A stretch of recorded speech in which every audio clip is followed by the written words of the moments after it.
everyone, I'm Ruth Wasserman Lande. Today is October 31st, 2024. This is the live daily briefing of the Israeli spokesperson's office. We're live on Instagram, X, YouTube, and LinkedIn, and available afterwards wherever you get your podcasts. Please start submitting your questions in the chat, and as always, like and subscribe to help us reach a wider audience. Israel has been breaking Hezbollah in Lebanon.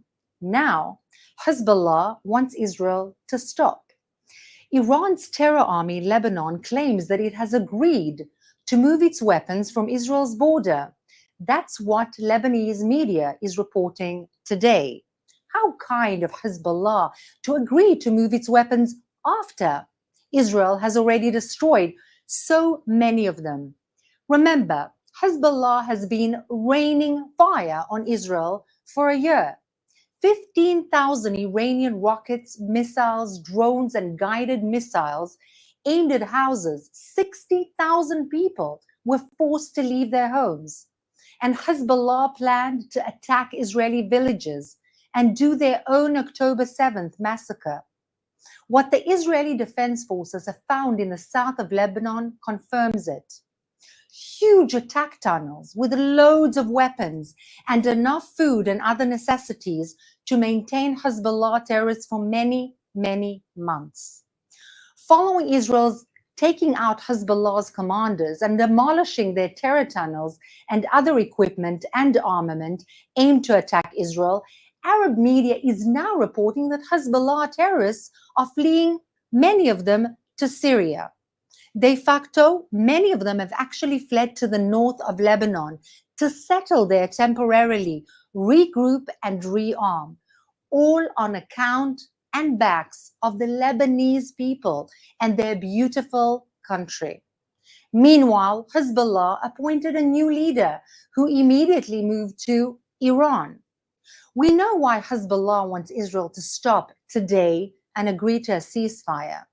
If Israel agrees to that, what will stop Hezbollah from returning the weapons tomorrow or firing them from slightly further away?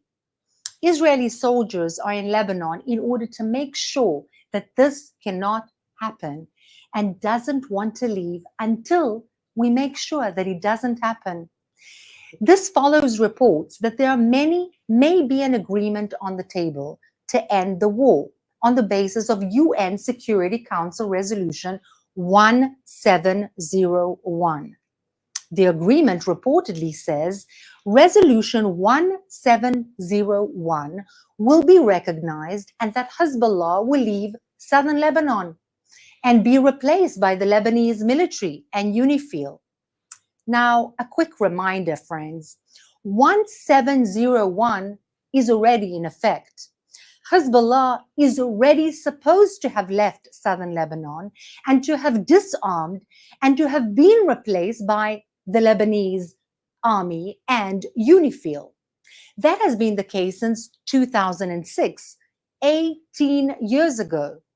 Well, we know how that turned out. Israel is clearing Hezbollah from the south of Lebanon because UNIFIL and the Lebanese Army did not. We shouldn't be fooled by Hezbollah conceding to what Israel has already accomplished by force. Officials in Israel have said, we will not stop pushing away the Hezbollah until there is a solution preventing them from returning to the border. You see, Israel doesn't want 60,000 internally displaced Israelis to return home this week only for Hezbollah to try to murder them again next month or next year. Another topic of UN agency. Have you heard of UNRWA? That's an acronym for the United Nations Korean Reconstruction Agency. Probably not, right? But you have heard of UNRWA, which stands for United Nations Relief and Works Agency for Palestine refugees. UNRWA is supposed to provide relief to all refugees resulting from the 1948 conflict. That's around 700,000 people. Now, when I say 1948 conflict, I refer to when Israel survived an invasion from 5+ Arab armies approximately 76 years ago. Now, the Korean War ended in 1953, 71 years ago. After the war, UNRWA settled 3 million refugees in 3 years. UNRWA did what it should have done with a third of the budget allocated to UNRWA. And after 5 years, UNRWA closed after no more funding was made available.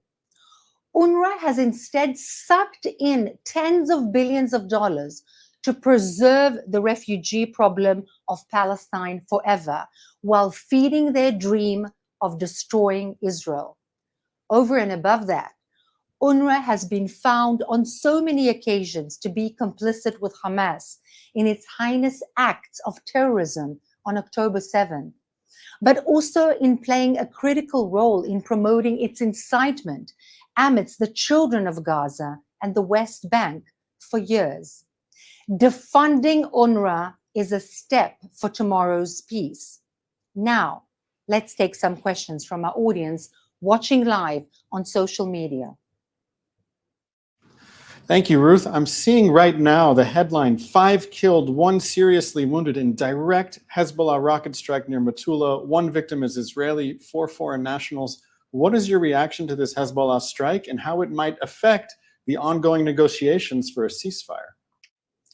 Well, there we have it again. The Hezbollah doesn't even give 1 minute to breathe, but it proves yet again that all it wants to do is kill Israeli civilians. In fact, 4 of those 5, as you have said yourself, are foreign nationals coming here to help, to work. They're not Jewish, they're not Israeli, they did nothing wrong, and so did the civilians that were killed in that particular attack, the Israeli civilians. So what is Hezbollah talking about? A ceasefire? There will be no ceasefire until they actually go back, not sit on the border with Israel, disarm, and stop shooting at Israeli civilians. This is a question about the American diplomatic approach. For a long time, the Americans thought that a ceasefire in Gaza would lead to a ceasefire in Lebanon. Now it appears that the Americans are trying to negotiate a ceasefire in Lebanon and hoping that that leads to a ceasefire in Gaza. How do you assess the ongoing diplomatic efforts to achieve a ceasefire both in Gaza and in Lebanon? The issue of a ceasefire is completely a non-issue. Why do I say that? Just today, the Hamas said yet again, we don't want a ceasefire. We want the end of the war. What does that mean when it comes from the Hamas operatives or terrorists? That the entire Israeli army withdraws from Gaza, withdraws from the Philadelphia line, in other words, allowing more smuggling of weapons to go on yet again. That means that the Hamas will regroup, rearm itself, and do exactly what it says it will do again and again against Israeli civilians, which is October 7th. Likewise with the Hezbollah. It's not about a ceasefire. It's about who is the strong man in the region. That is the neighborhood we're in, unfortunately. And what we are doing right now is making sure that neither Hamas is on our borders from the south, nor the Hezbollah is on our borders from the north, in order not to take chances with Israeli civilians. Plus, they're doing that on the back of the Palestinians in Gaza, the Palestinian civilians, and the Lebanese civilians in Lebanon. And that's the shame that should be called out by the international arena. And not talk about a ceasefire, but rather, how does one make the Hezbollah not rearm itself on the backs of Lebanese people while regrouping in the north of Lebanon? This is a question from our live stream. How would you assess Israel's relations with the United Nations as a whole? Is it worth trying to stay in the United Nations and fix it, or should Israel be talking about leaving the United Nations? First of all, as long as there is a United Nations, which means a body representing the countries in the global arena, Israel should be part and parcel of that. And no attempt by any members, as had been recently, of the United Nations to oust Israel from it should be accepted under any circumstances. That's number one. But we need to understand how challenging that whole body is. That whole body was actually concocted after World War II in order to maintain stability and prevent war and conflict. It does no such thing.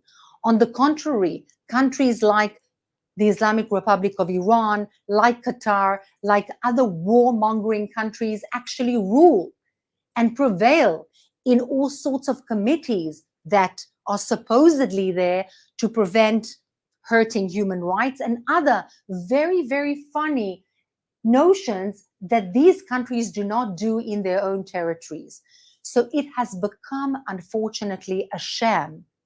And it has to be looked at with very critical eyes because it has lost a lot of its legitimacy. This is our last question today, also comes from our live stream. People are asking about the gold in Lebanon. The Israel Defense Forces made a number of videos giving specific instructions for where $500 million worth of cash and gold could be found in Lebanon. Has anyone found it, and where did all that money come from in the first place? So a lot of funding, a lot of gold reserves, a lot of the finances of terrorism, and among the terrorist groups also for Hezbollah, comes from drug trafficking. Now, how does this work? The Islamic Republic of Iran misused the territory of Jordan, the Hashemite kingdom of Jordan, in order to smuggle drugs and weapons, but now we're talking about drugs, through Jordan into the West Bank, but also to Lebanon. And all of this is tied to yet another country in South America, in Latin America. And all of these bodies, these rogue bodies, the Islamic Republic of Iran, those countries such as Venezuela, in Latin America and others are making a ton of money from this. Also, the Hezbollah, that's one source of the funding. Now, why has it not been found? Because Hezbollah, very strong men, are preventing people and journalists from going into the real place, not under the hospital, but next to the hospital where they are actually buried, and preventing those journalists from photographing and showing. But some journalists, some brave journalists, I must say, from Lebanon have said that they are being prevented from showing it, unlike the BBC, which went into the hospital where the gold is not to be found and said that there's nothing at all. So we need to be critical. Who is trying to prevent this exposure from being shown to the entire world? Thank you so much for being with us today. Not tomorrow, but on Sunday, we'll have you yet again with us at 3 p.m. as always. And in the meantime, Shabbat Shalom to all. Thank you. Thanks for watching. Drop a comment below. Don't forget to like, share, and hit subscribe to stay updated with our latest content. Until next time, stay informed and inspired. This is DaJobnik signing off.